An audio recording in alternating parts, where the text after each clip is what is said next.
Oh, here we go. Here we go. Boom.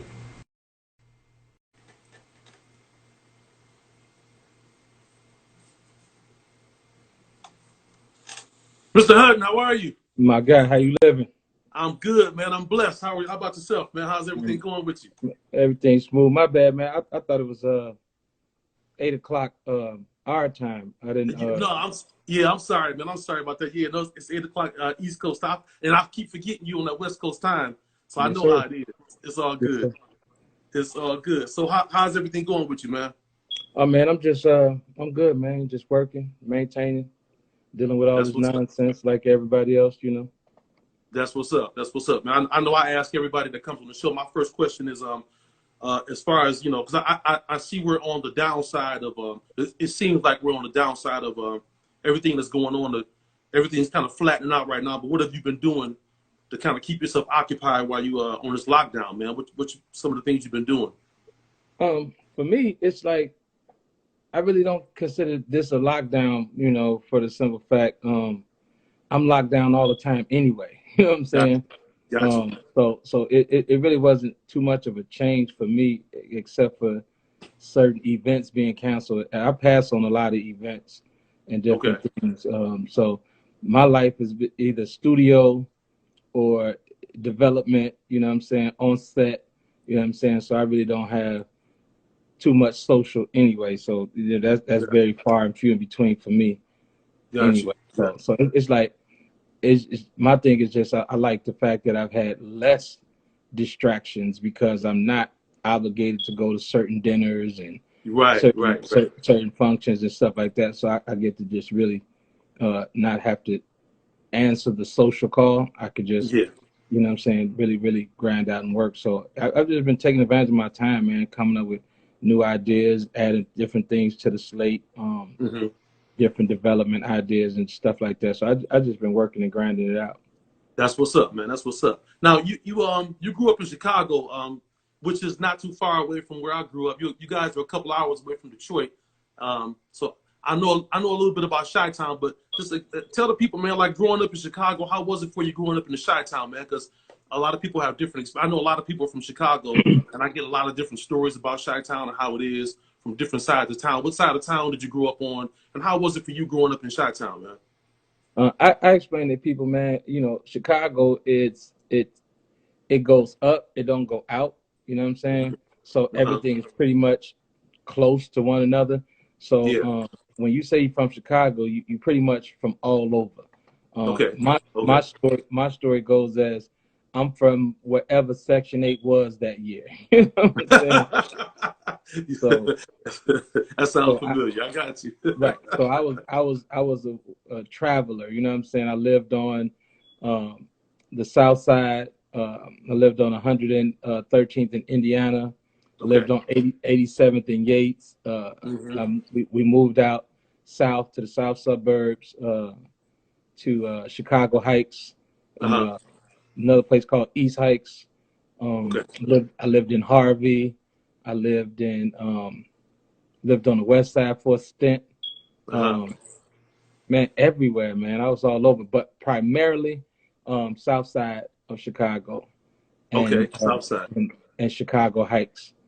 That's You what's know, up. That's what's up. Yeah, yeah. That sounds familiar. I know. Being born and raised in Detroit, I experienced a lot of the same moving around. 'Cause like you said, wherever that welfare took us, that's where we was going. but guaranteed, bro. but I can identify with that, man. But now, for a lot of people that don't know, because I know a lot of people that know they know you by your work on doing your films and things like that. But for the people that don't know, you're a music producer first, correct?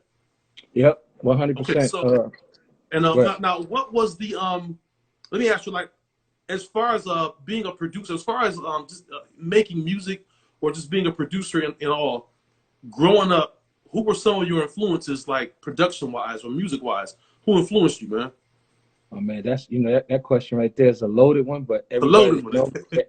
everybody that know me knows that my two biggest influences in music for me is Teddy Riley Hmm. and Devontae Swing. There it is. Okay. So then on top of that, outside of that, younger directly on me is Quincy Jones. Oh, yes, a big influence. Yeah. Huge. So you got Q, you know what I'm saying, on the overall, and then like directly into my DNA, Uh-huh. there's Teddy Riley and there's Devontae Swing. Mm. You know what I'm saying? Mm. And That's big. then going into like the anarchy of where I was going, Dr. Dre being the Gandhi of the whole scenario. Yes, yes, yes. Dr. Dre. That's huge. Those are Mm-hmm. four huge influences. And actually, those are four of mine also. So I can identify with that as well, man. Dr. Dre is, and Quincy Jones, man. And when Quincy Jones and Rod Temperton teamed up to do all that Michael Jackson stuff, man, that just blew my mind. So, yeah, that was crazy. Come on, man. Q is one of the greatest composers of Yes, all times.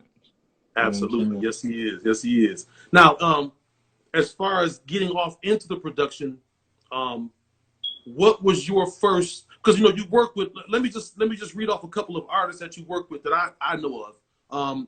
We have the Lost Boys, we have Lloyd, we have Immature, B2K. You and Daz did some stuff together. Tupac, Snoop Dogg, Mariah Carey, Ray J, The Brat, Easy E, Bones Thugs and Harmony, and Ashanti. Just to name a few. Right, Just to right, name a right. few.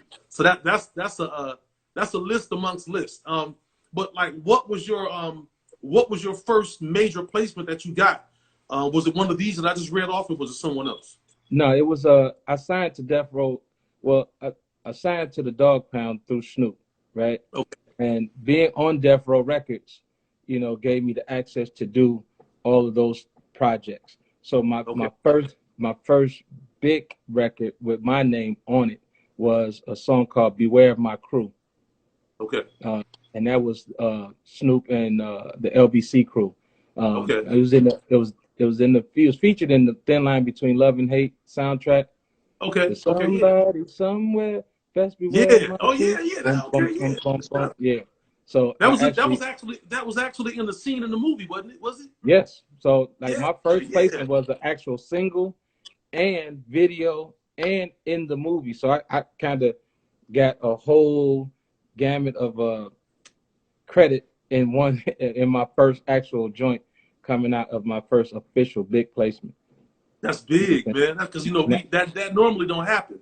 It don't happen no, like because that. I had other joints before that Uh-huh. I just produced and the credit went to other people, but they was big Yeah, records. You know what I'm yeah. saying? But like my first breakout actually said produced by LT Hutton and Snoop Dogg. So That's crazy. so I got all of that. You know what I'm saying? I got all of that glory in one. That's what's up. And it happened to be in a movie. And then it was not just on the soundtrack in the movie, it was actually the first video from the movie. The movie Uh-huh. starred Martin Lawrence, which is one of my favorites, you know what I'm Uh-huh. saying? Yeah. Regina King, Bobby Brown, Lynn Whitfield, you know what I'm Yeah. saying? So it's a Yeah. huge movie. It's a classic movie. Yes, So, it is. Yes, it that is. check, every time that movie played, that check comes. That check is hitting that mailbox. Yeah. I feel you, bro. I feel you, man. That's what's up, man. And that's one of my favorite movies. My wife always gets on my head for repeating it all the time. So, Yeah. hey, I'm contributing to them checks because I always watch it. Appreciate it. Because I left Chicago to come to sign to Death Row Records. And Oh, okay. in the process of coming to sign to Death Row Records, it actually switched up because Snoop and Big C Style, you know what I mean? Big Style brought me in. It was like they cuffed me. It was like, yo, he's with us. You know what I'm saying? Okay. So Okay. it was a scenario with Suge, like, okay, hold on, let me make sure somebody gets the door. Hold on 1 second. Hold on. Okay. Yeah, sure, sure. Go ahead. Go ahead.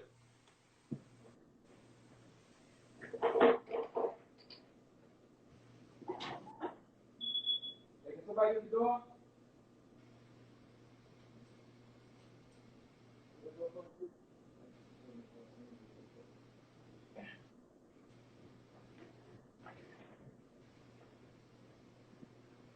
Yep, my bad. No, it's Yeah. okay. All good. All So good. even like Death Row, man, it's still official right here. Always gonna be a part of my DNA. You know what I mean? So That's what's up. to be able to come here, work with Dre, work with Dog, work with everybody, you know what I'm saying? That kind of like That's how I met Jodeci. Everything Mm-hmm. was going through Death Row at the time. You know what I'm saying? I Wow. became one of the main in-house producers, you know what I mean, for Death Row. And then, like I said, my first paperwork um, was changed around by Snoop to have me Uh-huh. signed through Doggy Style and the Row, through the Row. You know what I'm saying? Okay. Okay. Got you. Got you. Now let me ask you this, because a lot of people have different experiences, you know, as far as death row is concerned, and because you also, if I'm not correct, if I'm incorrect, let me know. But you also work with Ruthless Records as well, right? The only person to ever make that type of transition. Um, Mm. and because here's the story with that, it's like Okay. when Pac died in '96, Uh huh. and everything that I was doing at the Row, we were actually Snoop and everybody. We were branching off at the time, even as right before Pac got killed. We were already trying to make moves to, have our own label, which is Doggy Style, Yeah. and kind of change the dynamics of what our financial situation was at Yeah. the particular time. You know what I'm saying? Got you. Got you. We had the notoriety, we had the notoriety, we had the fame, but our pockets wasn't reflecting what we had out there in the streets. So it was like it's time to grow up. You know what I'm saying? And Right. we were already making our transition. Then lo and behold, God forbid, the situation happened with Pop. So when the Yeah. situation happened with Pop, um, I was already in the process of doing a publishing deal Uh that huh. we didn't know about at first. You know what I mean? Okay. We didn't understand the whole world of publishing. We just young kids that was happy to get a few dollars, and you giving me 15, 20,000 one time Yeah. in cash, whatever. Like I'm set. Yeah. You know what I'm saying? Right. Um, Right. Right. but we didn't know what we were worth. You know what I mean? We had these songs in the pipeline in the catalog. Huh. So the guy from Warner Brothers, his name is Steve Prudhomme. He's a Okay. Yeah. he's a heavyweight in the industry. Yeah. Steve Prudhomme, from me doing the soundtrack, was like, "Hey man, you have a publishing deal?" I'm like, "What is that?" You know what I'm saying? He said, Right. "Well, you got a publishing deal. You got all these songs and all these records. They call placements, and you got things in the pipeline. Your publishing right now may be worth, you know, $500,000, maybe $1 million. You never Yeah. know. Just tell me the catalog and how much stuff you got in the pipeline." Yeah. And I'm like, "Listen, you telling me somebody's gonna give me money for works that I have coming out in the system in advance?" And let's be clear. You telling me that somebody may give me $1 million at one time That's in my crazy. hands for pushing the buttons and doing the production that I do, that I just call fun, and yeah, nobody at that time had seen that type of pub deal. Uh huh. So um, the famous story that everybody talks about, I used to ride this scooter Uh huh. because in LA, I didn't want to go nowhere. I had nowhere to go. So I only needed to get back and forth to the studio. Gotcha. So me being practical, instead of me going and buying a car and something like that at the time, I'm like, I have, I'm walking around with like $30,000. You know what I'm Uh huh. saying? Uh So huh. with the $30,000, I'm not doing some of the stuff that everybody else is doing. I wasn't smoking. I wasn't doing Yeah. different things. I didn't need to buy a whole lot of clothes because I'm at the studio every day. Nobody's seeing me. So my entire thing was to stack this money and build some wealth. You know what I'm saying? At some Uh point, huh. right? Uh huh. So I'm like, I need a form of transportation so I don't have to wait on Snoop to come pick me up, or if he leave earlier than me, now I'm stuck at the house and Right. I don't want to take public transportation. So I'd say, okay, I bought a scooter. Uh huh. Snoop just told this story recently. So I bought a scooter. So I would ride that scooter through Los Angeles. You know what I'm saying? Uh huh. Long distances, like 3-hour scooter rides, Wow. but dedicated to my hustle and my grind. I don't care about the appearance because this is for now, and my thing is gonna be later greater. You know Yeah. what I'm saying? So everybody laughed, and they laughed at this scooter. Like, man, you on a scooter, man, you got money, go do this and that. I don't need to spend that right now. You know what I'm saying? Right. So the Right. joke was like, oh, LT's on this scooter, he's on this scooter. So going back to this pub there, after Steve Prudhomme took me on the rounds, He took me on the round, finally landed me at Universal Music Publishing. David Renza had just been hired. So I was David Renza first signed to Universal Music Publishing. Wow. He was just in office. So David Renza, in the grand scheme of things, David Renza said, all right, I don't want to go with the bidding war, because he had took me to Big John and different people like that. So I had a few other people interested. So David Renza said, I don't want to get into a bidding war. I just want to end it all. What do you need? And, you know, I'm like, I don't know. You know what I'm saying? Like, what we talking about here? You know what I'm saying? Give me $100,000 in my mind. So I run it by my people. In the same interim, Suge comes in and says, I'm going to give you $150,000 and a Lexus. Okay. And you're going to do the publishing deal with us as the road. So my thinking instantly goes off. If Suge is willing to give me $150 and a brand new Lexus, I gotta, you know, it may be more money out there. More money out there, yeah. I feel you. You know what I'm saying? That's a big jump for him. But if he's willing to go there, that means somebody's going to go here. You know what I'm saying? Yes, sir. So I consult with my people, and they like, look, no, man, it's going to be somewhere in this area. So next thing you know, just to shorten it up for this interview, the deal come back at 1.5. Wow. And so, you know, I almost fainted. You know what I'm saying? I'm like, there's no way I'm getting, you know, you talking to somebody who, I got a scooter out front. Okay, there's a scooter, a white elite scooter. This is a famous story. There's a scooter out front. I don't want to tell nobody. I don't even know what to do about it, because I don't even believe this story, number one, because I'm looking at these white people like, they not going to give me this. You know what I'm saying? They just not. It's not going to happen. Right. It's unbelievable, right? Yeah. So they tell me, you know, it'll be broken down into phases. Okay, well, what's the first amount that I'm going to get? They said, if you sign the paperwork today, we'll give you $450. I think it was like $450, $500, something like that. And I'm nervous. You know, my stomach is hurting. I can't sleep. You know, it's like, you know what I mean? When is this gonna happen? They said we'll do it now. So I had I had finally got me like a little we was staying in Toluca Lake, and so we all had to, you know, we were staying with Snoop. So I'm like, okay, let me get on this scooter. Let me get away from here. The studio's called Can-Am. It's Death Row Studio. Let me get away from here while they say they're gonna do this scenario. So I said, all right, let me go to the Warner Center where I had got a little apartment, but I hadn't told nobody that I had got this yet.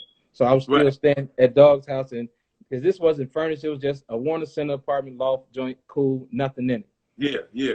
So we go over, and I'm waiting because they said they're messaging. I didn't even know what messaging service was. You know what I'm saying? So I'm just waiting to see what's going to happen. And lo and behold, Mr. Hutton, you got to sign for this. And I signed for it. And I signed, because before I had to sign the paperwork, give him the paperwork. Then he gave me the envelope with the check. Okay. You know what I'm saying? Because it was an exchange for the signature that day. The lawyers had already got a copy of it in Chicago. Her name was Linda Minch. Okay. And so I signed the paperwork, and then he handed me the envelope. And I got that envelope, man, and the situation said it was either $450 or $500. Let's just go with $500. It was $500,000. Wow. So you know me, the church in me. I think I shouted. I think I dropped to my knees. You know what I mean? Yeah. All of that, man. It's just a mountain of emotion. That's crazy. Then reality kicked in and said, what am I gonna do? I don't even have a bank account. Right. Okay. I got $500,000. I don't have a bank account. And to tell you the truth, I didn't even have ID. That's crazy. So you sitting there with all this money in my name. And I think, and you know, sidebar really quickly, and let me interject this real quick. I think that's probably what's wrong with a lot of younger artists right now that get into the game and they make all that money, a lot of them aren't prepared for it, because they have not prepared prior to them getting the deal or getting the money. And then, because this story is really crazy, man, because I know a couple of artists who went through that, and because they were not prepared, they don't have it. They don't have anything right now. You know what I'm saying? So, I kind of identify with what you're saying, man. It's crazy because getting that much money in one whop like that it's life-changing, but it could also be dangerous. I'm sorry, I didn't mean to interrupt you. I just wanted to say that could be very dangerous, man. Yeah.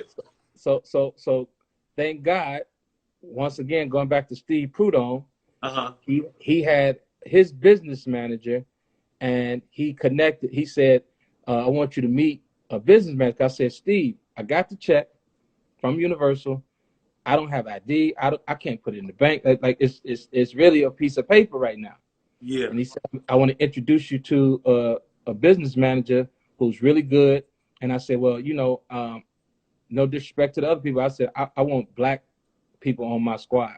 I see too many others on everybody else's team. One of the number one things I said, when I get something going, I'm gonna build a black lawyer, a black accountant. You know what I'm saying? I want black people on my team. It's people in Hollywood to this day that don't have not one black person that work for them. Is it not one black person that's not qualified for you? Or are you, you know what I'm saying? Are you just playing with the culture? So this is another funny part. So the accountant guy that he was introducing me to at the time said, meet me at Gladstone's. Okay. And Gladstone's is on PCH. If you know anything about LA, PCH is the beach. That's the Pacific Coast Highway. Gladstone's restaurant. Right. So Woodland Hills is way out in the valley. Okay. So I can't take the scooter. Now you don't take the way. No, I can't. It's this PCH, and got to go to the freeway. Like it's not gonna work. Not gonna happen. So how am I gonna get there? I called the cab. The cab was like, they quoted you first back in the day with no Ubers. So the cab was like, to get there, it's gonna be $150, $160. Now take it. I'm saving this money that I have in my pocket, which is, like I said, at the time I had spent some, whatever. So I got about $20,000 cash on me. Wow. So 160 cash, that's nothing. I got $500,000 right here once I get this going. Yeah. So I go meet him. I get out the cab. They're sitting like on the dock, so they watching me, and they watch me pull out this $20,000 to pay the. This is young black ignorance, man, at this time, because I just didn't know. I got you. You know what I'm saying? Like I said, I had made street money, but street money is different from legal money. Yeah. So I'm excited about this. You know what I'm saying? So pull out the money, and I pull out, give them that. And so the first thing my accountant said was like, "What are you doing with all that cash?" Look, I don't have a bank account, and I don't like to stash and stuff like that. So I like to know where my money at, where is that at all time. If it's on me, I'm good. You know what I'm saying? Yeah, absolutely. And he just laughed, and we talked, and I gave him the situation, and he plugged me with City National Bank. I didn't even have my ID yet then, but his relationship, because he's an accountant, I opened up my account at City National Business, where J and B and all of them at right now. You know what I'm saying? Right. Spielberg is there, and they asked me. They said, well, when you get your ID and all that stuff, you'll be able to take out more. But do you want some now? We'll, because of JP, he's vouched for you. Because I had other documents. They knew who I was, but the bank didn't know. You know what I'm saying? But they took his word because he had a relationship. So they asked me, how much did I want now if I needed some cash? Of course, like I said, I got the 20,000 minus the 160 for the cash right. On me already. So I tell them, like, how much can I get? You know what I'm saying? They're like, what do you want? You know what I'm saying? It's a $500,000 check. What do you want? I said, can I get 200,000? They said, they laughed. You know what I'm saying? Like, what? And then he pulled me to the side. What are you gonna do with 200,000 cash? Yeah. You know what I'm saying? And I was like, yeah. So I'm like, you right. Let me get 50,000. You know what I'm saying? Which he allowed me to get, and he was against it, but he allowed me to get the 50. Okay. So I'm so just gone. I come back to the apartment. Corrupt was at the apartment. Uh-huh. I showed Corrupt the money that I got. Now Corrupt them had albums that was 2 times platinum, and he's the artist and everything. So I showed Corrupt like this is what we're worth, man. He Mm-hmm. couldn't believe it. You know what I'm saying? So for me doing that and showing Snoop and everybody, that's why Snoop tells the story the way he said it. It's like I showed everybody that it's really money out here for us. It's Yeah. not these small crumbs. You know what I'm saying? Yeah. Yeah. And from that day forward, you know what I'm saying, that famous scooter that everybody laughed at me about Uh-huh. and did that. I'm gonna sum it up because this is the end part of the famous story. They was joking this particular day. Everybody was just going hard on this scooter, just talking about this scooter. Like it was a lot of jokes. And I said, you know what? I'll be right back, man. I'll be back. And I go call my accountant, my new accountant. Said we got to work this out, man, because I this and that. And we did what we did. And I left on the scooter, Uh-huh. and I came back in the Mercedes Benz. Wow. You know what That's I'm a big saying? jump. That's a jump. It was a huge jump, but that's That's a how huge it works. jump. Yeah. Wow, that's crazy. So let me ask you this, man. So you and Snoop, y'all still cool to this day, right? You still cool with the dog pound, everybody in there, right? Family, family, every day, That's all what's day. up. That's You what's know what up, I'm saying? man. That's my DNA. That's what's up. That's what's up. It's good. It's good to hear that. Because a lot of times, I'm not saying particularly you, but I just know a lot of times money will change situations and cause friendships to go their separate ways, and that's good that you guys stay locked in like that all this time, man. Let me ask you this, man.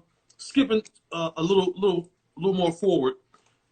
Now, the movie All Eyes on Me. Uh, how did that come about? Let me ask you this first before we get off into that. Did you already know Pac prior to that, or was it a situation where this was like after his death, then all this came about? How did your relationship with Tupac happen? I woke up one day, like I said, we live with Snoop. I woke Uh-huh. up one day and now see, I'm a hip hop and R&B historian aficionado. So without knowing him personally, I Mm-hmm. knew him. You know what I'm Okay. saying? Yeah.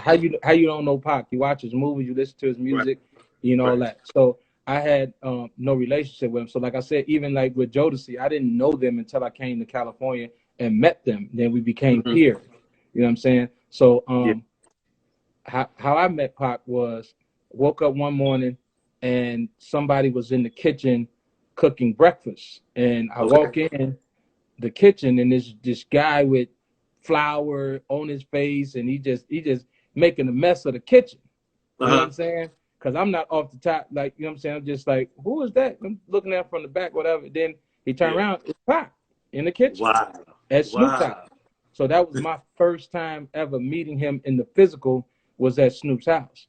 You know what I'm saying? Wow. And then, we spent the day there, and then we went to the studio. You know what I mean? And then from that point, it was just conversation, conversation, conversation, not a working relationship, because we were Uh-huh. just cool. I was from Mm-hmm. the dog pound in Snoop's camp, so we didn't start working like off the top. It took a Mm-hmm. second for us to really start personally working. Now you work with Pac because Snoop said so, but that's still under Snoop's banner. You know what I'm Gotcha. saying? It Gotcha. was it was it was a little later in the relationship, a few months into the relationship, where like Edie tells the story. Pac was like, "Yo, I fuck with you, bro. Like, you know what I'm saying? You hear all the time, all that." He sought me out and was like, "Let's rock out on some Mm-hmm. personal. It don't gotta be through dog." You know what I'm saying? Right. And that's Right. how that work relationship start personally. That's You know what I'm crazy, saying? man. So it was That friends first, hanging out, meeting him. He respected everything, then turned into more of a working relationship. And then in that personal working relationship, even before that, just being friends, we lived in the same spot with 2 penthouses, where Dog had a penthouse, he had a penthouse. Snoop uh-huh. wouldn't be there, I'm there. Pac would come down with some girls or something like that, and we just Uh-huh. party. And me at the time, I was a cool young cat that had a lot of friends, and Pac Uh-huh. loved that part. You know what I'm saying? So Uh-huh. he, I introduced him to the girls, and hey, yo, you got something? Okay, let's bring them all together, and we doing this and that. So it was just that, and then in the midst of our friendship, he would just download, bro, a lot of stuff. You know what I'm saying? Didn't know why at the time. It wasn't, even saying that was it was just, we just talked a lot, because I talk a lot. I'm a scholar. You know what I'm saying? It was around the nation, around church. We talked about religion. He liked people who vibrated on high frequencies. You know what I'm saying? And even as a young adolescent, immature, wild guy, from Chicago, we speak knowledge. You know what I'm saying? We love knowledge and stuff and different things. So he loved that. So we would just communicate. So when he did end up passing that year, when I got the money and all that stuff in that same deal, David Renzer introduced me to Doug Morris, right? So Doug Morris so I got the publishing deal with the publishing money. Then I get a deal with Doug Morris. Doug Morrison gave me a production deal. Okay. Which was another bag of money, right? Yeah. So now I got two sets of money. You know what I'm saying? So from those two big scenarios, I met Jim, because right now I'm playing on a whole nother playing field. I met Jim Robinson, right? At the end of 96, going into 97, which is Doc McGee and all of those guys. They introduced me to their circle of friends, which Jim Robinson, the billionaire, was one of those guys. So in 1997, after our conversation and long talks, he decided, I tell him about, where I want to go ultimately in film and television. And I explained to him my ideas and different things. And he loved it and said, okay, well, if you can produce those and develop those type of things, do a few for me on the consultant side. I got a few these were big white projects like American Outlaws. There was another movie called In Crowd that he wanted to add a cool factor, like soundtracks and music elements. And so he was like, I'll give you a division where you do soundtracks and develop your own content under these banners. In 1997, I actually moved on to the Warner's backlot with my own floor. You know what I'm saying? And a partnership with Jim Robinson, who's the owner of Morgan Creek. So let me jump in real quick and ask a question. So it's safe to say that in 1997, that was your transition into film production at that moment right there, right? And my first film that I get the credit for is Joanna Man. Joanna Man. Get out of here. That's my favorite. I like that, man. They made me do that joint. That was me. That's what's up, man. That's what's up. Yeah. That was my first. That was my first joint. Let me ask you this real quick. Man. Because this is a question I personally want to know from you. As far as the casting for All Eyes on Me, man, listen. How the heck did you find a guy like Demetrius Shipp that looks just? See, normally when you're doing a biopic, I won't say all the time, but the majority of the time, the characters they really don't match up to the actual person physically. I'm saying like cosmetically, but Demetrius, man, like when I was watching the movie, because I saw the movie a couple times. When I was watching the movie, just looking at his face, I was like, "That's Tupac, man. That's all day long." How did you get that dead on actor for him? Like, where did you find him at, man? Man, this is how God works, right? Listen to the spirit of it. His dad is Demetrius Shipp Sr. Okay. His dad was on Death Row Records with us. Wow. His dad produced Toss It Up and a few other songs for Tupac.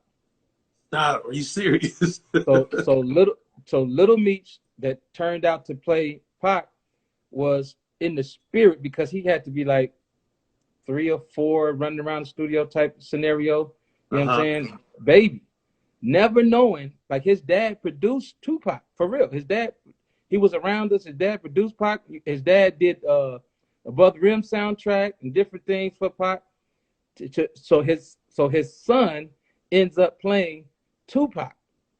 You know what I'm saying? It's so ironic, because his dad called me like, I want you to see something.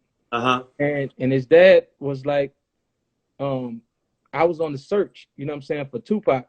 And, I wasn't going to do that whole aesthetic thing and not have this person not like, it's Tupac. If he don't aesthetically look like Pac, you're going to lose the audience off the top. Yeah, so, off the top. I wasn't going to stop that search until I found him.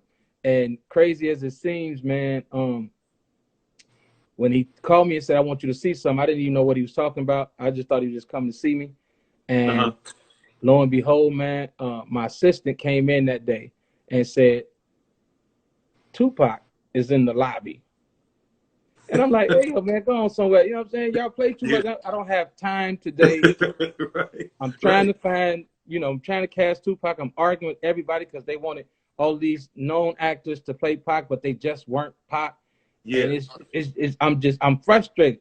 Uh-huh. And I said, man, let me go see what she's talking about, man. So I go in the thing and I see Meech, and I'm like, yo, because he came in the Celtics jersey. You know what I'm saying? He came in the Celtics jersey. He came with the bandana. He came with it was a fake nose ring that he had on for that day. It wasn't pierced, but it was like splitting image. Like, I'm like, yo, turn to the side, bro. And Big Meech, like, I'm like, yo, this is crazy. And I'm like, have you ever acted before?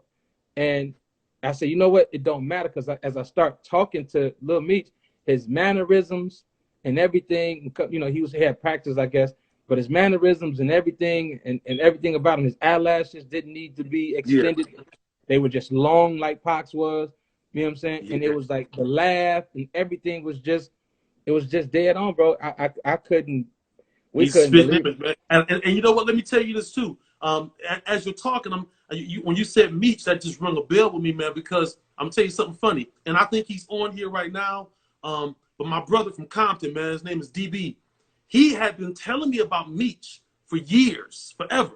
He had been actually trying to hook me and Meech up, And I never got a chance to meet him face to face, but for years he had been telling me about Demetrius's father, man, Meech. Because he the same thing you just said about him working with Death Row and producing those records is what my homeboy, my partner DB from Compton told me. And so you telling me the same, this is crazy. It's blowing my mind right now, man, because he told me this forever. Like, yeah, you got to hook up with my man Meech. He does beats, he does this and that. And then for you to cast his son in the movie is just blowing me away right now. I just wanted to let you know, man. And shout out to DB, man, because I think he's in this on this live right now. But that's crazy, man, because he's a spitting image of Pac, man. It's like, like I said, you normally don't get that, like the spitting image, and he can act, and it was just everything just came together, man. That's awesome. That's crazy, man. It took work, but I was dedicated to doing it, and we put him in acting classes, and shout out to Angela Gibbs, which is Marla Gibbs' daughter. Okay, yeah, okay. Marla, yeah, she's a great acting coach, and she jumped right in there with us, and then Edie and Noble and everybody. You talking about Marla Gibbs from 227, right? Yeah. Yeah. Okay. Yeah. Her daughter is a awesome acting coach. So she went in the boot camp, and what I'm saying, we got them together, and the Outlaws, Layla Steinberg, that was one of Pac's managers. Everybody just kind of poured into the kid. You know what I'm saying, giving them different tips. We gave him a whole crash course. He met Snoop. You know what I mean? Everybody just talked to him and just guided him through it. And he studied a lot of footage. And, man, he delivered, man. Yes, he did. He really did. Now, moving forward a little bit, let me ask you this. I know we're a little pressed for time, but Instagram don't play. They're going to cut you off. But let me ask you this real quick, man. I want to get a couple more questions in. You worked with, on the movie, you worked with Benny Boom. But prior to Benny Boom, you were working with John Singleton, correct, for the movie. So how did John get swapped out for Benny? How did that happen? Because when I saw you guys, I watched your interview on The Breakfast Club. You and Benny were on there, and then I heard a little bit about what happened on there. But I'll let you speak for yourself. But how did all that happen, man? I would like my viewing audience to know that too. Yeah, but I have replied. I won't speak on John, what I'm saying? Maybe because may he rest in peace. He yeah, brother. So that's one thing I won't speak on John. Okay. But I will speak on for me there was more directors than John that we moved around on. Okay. And when I say that in a overall, not just John, if anybody didn't serve Tupac and Tupac's agenda, if any agenda was different than, serving what Tupac represented and what we were trying to portray about Pac, then it couldn't be serviced. It could have been Steven Spielberg, and we couldn't allow it to happen. Right. I got you. Okay. So I'll just speak on that. So directors change all the time, and going into a Tupac story, your heart has to be in the right place. You know what I'm saying? You can't want to serve yourself and just make up stories and different things. Like, it has to be Pac and then Pac's spirit. You know what I'm saying? So right. Okay. So now how was, as far as because I followed Benny Boom's work for a very long time. How was it working with Benny, man? Benny's a class act, man. I love him. I love his work. So how was it? Was it like did you know off the rip, like, this is the perfect marriage? Like, this is who I need for this movie? Yeah, I always liked Benny for it, and it was never like replacing like that. It was like Benny represents our culture. Benny has shot the visuals for our culture many, many, many times. And Hollywood, though, certain directors, they don't see them as a certain level. You know what I'm saying? So they don't respect our, like, what Joseph Kahn can come in from directing music videos and go straight into directing certain features. You know what I mean? They don't do the same for Black directors.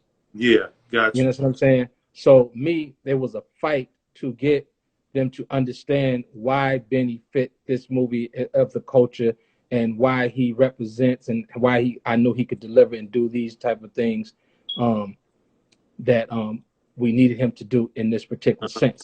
He respects the culture. He respects my vision. You know what I'm saying? He respects Tupac. He respects what we were trying to accomplish. And he came in with no hidden agendas and just a clean slate. Certain directors come in, they put their dogma on it. And their dogma, and it turns into, well, when I did such and such, you know what I'm saying? Benny came in just pure, like, let's just get to work. You know what I'm saying? Yeah. So that's why it was a perfect fit. And it was great working with Benny. That's my man. Yeah, Benny's good people, man. I've never met him before, but I hope to get him on here one day and sit down and talk to him like I'm doing with you right now. Now let me ask you this. Just switching subject really quickly, man. I want to get your take on. I'm gonna get a little political with you real quick. I want to get your take on the recent murder of Ahmaud Arbery, man. I know everybody's heard about it in Brunswick, Georgia. Here, a couple of maybe an hour or so away from where I'm at right now, actually. But what's your take on what just happened with Ahmaud, man? Because it seems like when we think we have it under control, up jumps the devil again. You know what I'm saying? It's like, it's a reoccurring nightmare in the Black community, man, with our young Black men being slain for no apparent reason at all. Well, what's your take on that, man? My take on it is, first, us dealing with the deeper issue that we devalue ourselves so much that how do we expect them to value our lives when we don't value our own lives? Facts. Okay, so once we get that squared away, then we're able to move with much more power.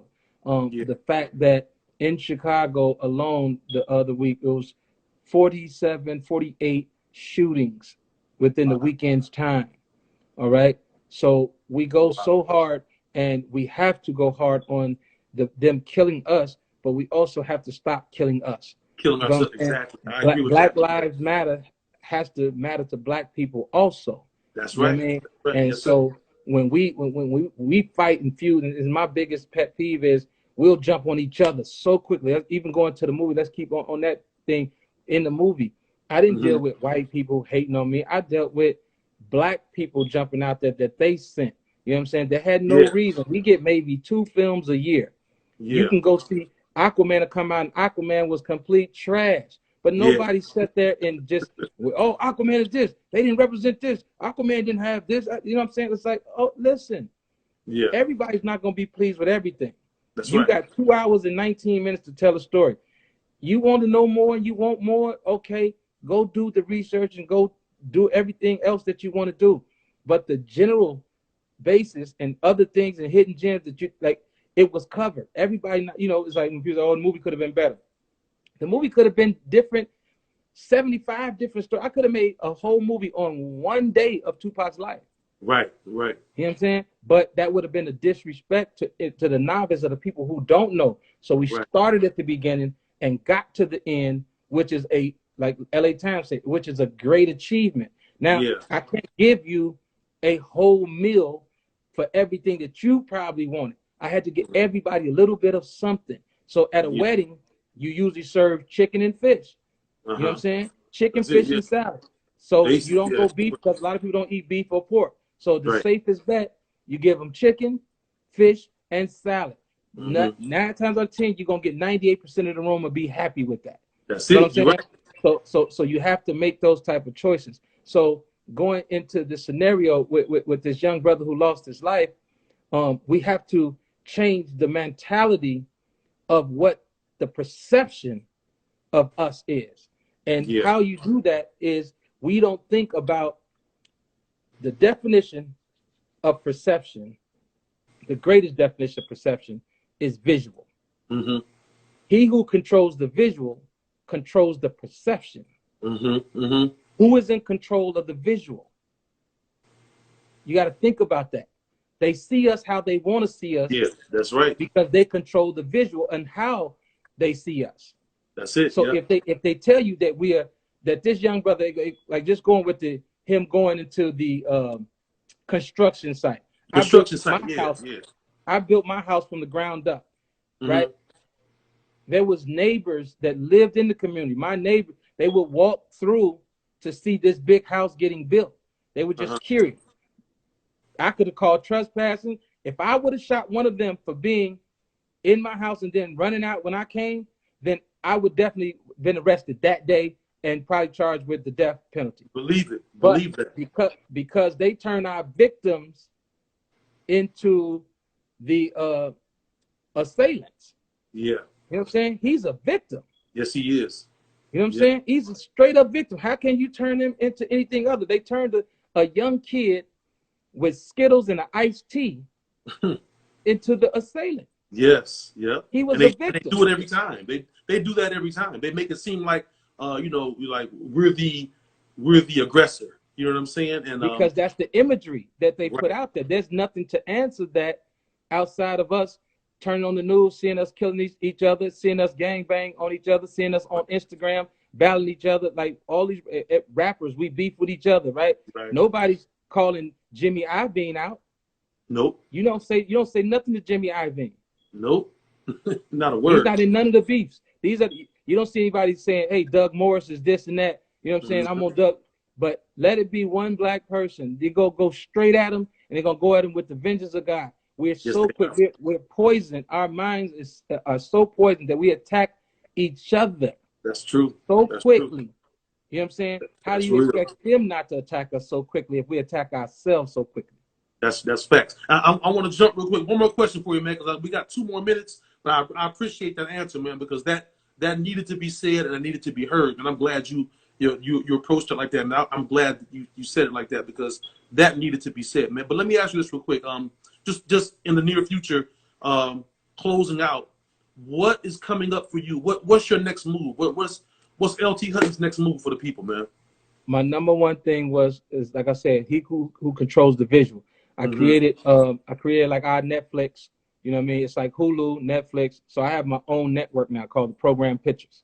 Okay. So the imagery that we're going to portray and the things that we show is going to be through the network. So we're going to have way more black shows, way more opportunities, because the thing is, if we can't refuel the pond, there's a lot of talented people out there, just not enough opportunities. Yes. So how do I stop complaining and begging these people to protect our culture and do this and that? Forget it. Take the guesswork out. It's a digital networking world right now. Yes. So create a network where we have a destination where you can come see us, people like us, hear our stories.